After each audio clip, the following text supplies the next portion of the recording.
अब हमारे साथ मौजूद हैं डॉक्टर शाजिया सोबिया सोमरो साहिबा, जो कि कौमी असम्बली की कायमा कमेटी बराए सेहत यानी कि स्टैंडिंग कमेटी ऑन हेल्थ की वो रुकन भी हैं, और इसके अलावा उसकी सब कमेटी है उसकी भी वो रुकन हैं।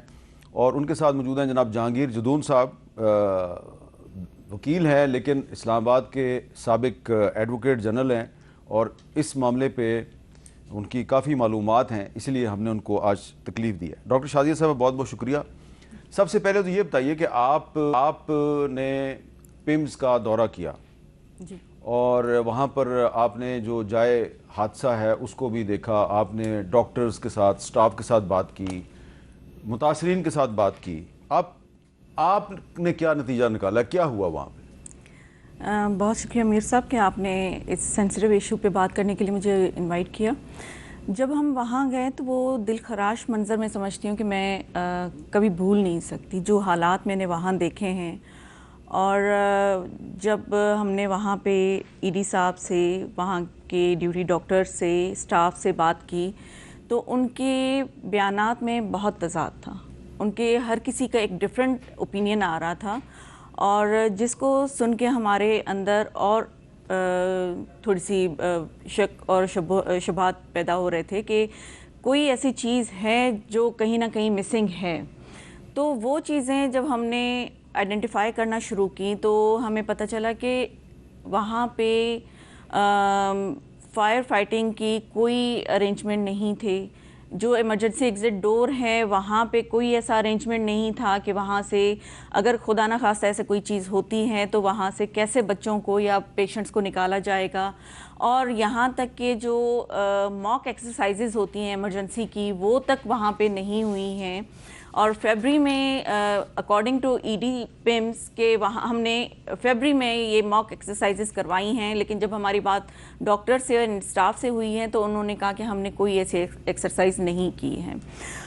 फिर सवाल आ जाता है कि जी जब 6 जुलाई को नर्सिंग हॉस्टल में एक शॉर्ट सर्किट का इंसिडेंट होता है, तब भी आपको सीडीए ने ये पूरा रिपोर्ट दे दी थी कि यहाँ पे कोई ऐसी सिस्टम नहीं है फायर से बचने के लिए, तो आपने उस वक्त एक्शन नहीं लिया। और पिछले 3 सालों में सबसे बड़ा क्वेश्चन मार्क ये है कि पिछले 3 सालों में 22 अरब रुपए पिम्स हॉस्पिटल को सिर्फ मिल चुके हैं।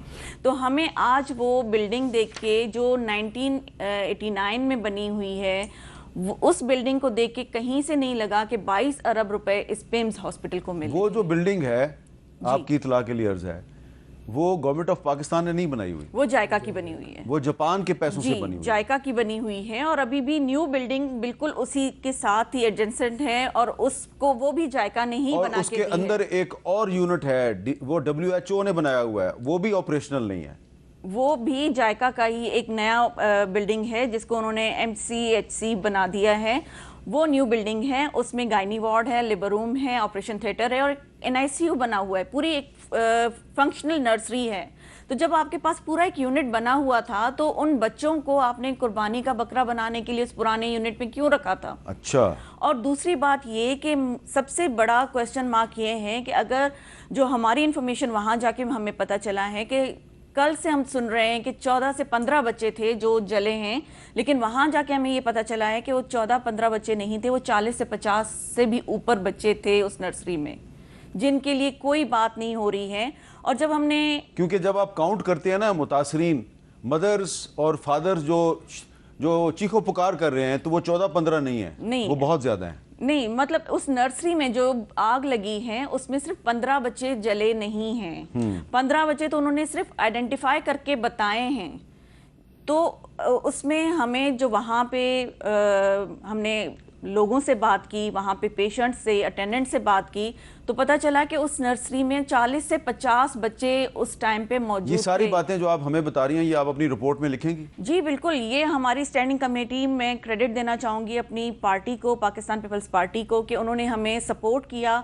और हमारे जो चेयरमैन हैं डॉक्टर महेश मलानी साहब, उन्होंने स्टैंड लिया, और हमारे साथ हमारे जो मेंबर्स हैं, IPP के मेंबर्स थे, JUI के, MQM के और PMLN के मेंबर्स थे स्टैंडिंग कमेटी के, वो हमारे साथ उस इंक्वायरी के लिए साथ गए हैं और हमने विजिट किया है। ठीक है। और ये सोचने की बात है कि विदाउट एनी डीएनए आपने बच्चे कैसे हैंडओवर किए जो टोटली बर्न बच्चे थे, आपने कैसे आइडेंटिफाई किए, कौन सा आइडेंटिफिकेशन मार्क था, कि ये सारे क्वेश्चन मार्क हैं जो हमने अभी आपने ये सारी बातें आपने एग्जीक्यूटिव डायरेक्टर साहब से पूछी है? जी बिल्कुल पूछी हैं। वहाँ पे आप ये सोचें कि जो टीम हमारे सामने बैठी हुई थी, जो डॉक्टर थी, हेड ऑफ डिपार्टमेंट गायनी, उनकी स्टेटमेंट टोटली डिफरेंट, ईडी साहब की स्टेटमेंट टोटली डिफरेंट, और वहाँ पे जो सब नर्सरी में स्टाफ, गार्ड, और क्योंकि फीमेल गार्ड होती है फीमेल वार्ड में, तो वो फीमेल गार्ड, स्टाफ और डॉक्टर ऑन ड्यूटी जो थे, उन सब की स्टेटमेंट एक दूसरे से बिल्कुल डिफरेंट थी। अच्छा। तो ये समझ में आ रहा है कि या तो वो उस वक्त वहाँ पे उस जाए वकुआ पे नहीं थे जी, या फिर वो स्टेटमेंट इनको रटाई गई है कि आपने यही स्टेटमेंट आपकी पहले वाली ऑब्जर्वेशन ज़्यादा दुरुस्त है कि उनमें से कोई भी नहीं था वहाँ पे। अच्छा जदून साहब ये बताएं, क्योंकि आप एडवोकेट जनरल हैं, और ये मैं पहले नाजरीन को बता दूं कि जो आपसे मैं सवाल पूछूंगा आप उसका जो जवाब देंगे कोई ये ना समझे कि बड़ी बायस्ड ओपिनियन है। ये दुरुस्त है ना कि आप नवाज शरीफ साहब के वकील रहे हैं? जी, मैं PMLN के काफ़ी लीडरों का वकील रहा। आप मरियम नवाज के वकील रहे हैं? और भी बता दें किस किस के वकील रहे हैं? नहीं, जिस वक्त जो भी पार्टी और आप एडवोकेट जनरल भी जब बने इस्लामाबाद के, तो कौन था वजीर आजम? शहबाज शरीफ। ठीक है। अब आपने, मुझे उम्मीद है कि ईमानदारी के साथ मेरे सवाल मेरिट पे आपको पता है, मैं क्या ये दुरुस्त है कि जब आप एडवोकेट जनरल थे और उससे पहले भी आपके इल्म में ऐसे कई केसेस हैं जिनसे कि ये साबित होता है कि Pakistan institute of medical sciences corruption का गढ़ है, यहाँ पे जाली मेडिकल सर्टिफिकेट बनते हैं?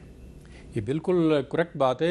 बाज़ औक़ात इस्लामाबाद हाई कोर्ट के जजेस ने ऑब्जर्वेशन दी है, और जो मेडिकल लीगल ऑफिसर होता है उसको बुला के उन्होंने कहा जी कि आपने ये सर्टिफिकेट किस तरह इशू किया। और रिसेंटली एक जो डॉक्टर है उसने एक जाली सर्टिफिकेट बना के एक वाइस चांसलर पे पर्चा कराया है कि जी ये मुझे इसने मारा है।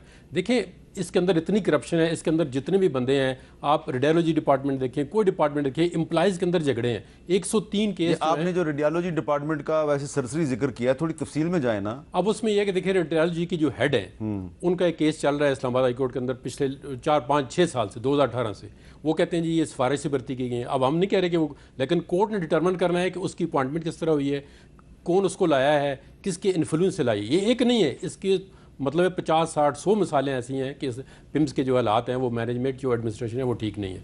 क्योंकि यहाँ पे देखें, पाकिस्तान के अंदर रेगुलेटर आपने बना दिया, अब रेगुलेटर की ये चीज़ें इम्प्लीमेंटेशन है वो कौन कराएगा? देखें, आप कहते हैं जी वजीर साहब रिज़ाइन कर दें, हम भी कहते हैं, लेकिन वजीर साहब का काम तो AC ठीक करना नहीं है ना। वजीर साहब का काम है कि पॉलिसी दे, और जो रेगुलेटरी अथॉरिटी बनी हुई है उनकी चीज़ों को देखें कि वो इम्प्लीमेंट। रेगुलेटरी अथॉरिटी है, देखिए इस्लामाबाद के अंदर इस्लामाबाद रेगुलेशन एक्ट 2018 के अंदर इस्लामाबाद रेगुलेटरी अथॉरिटी बनी हुई है।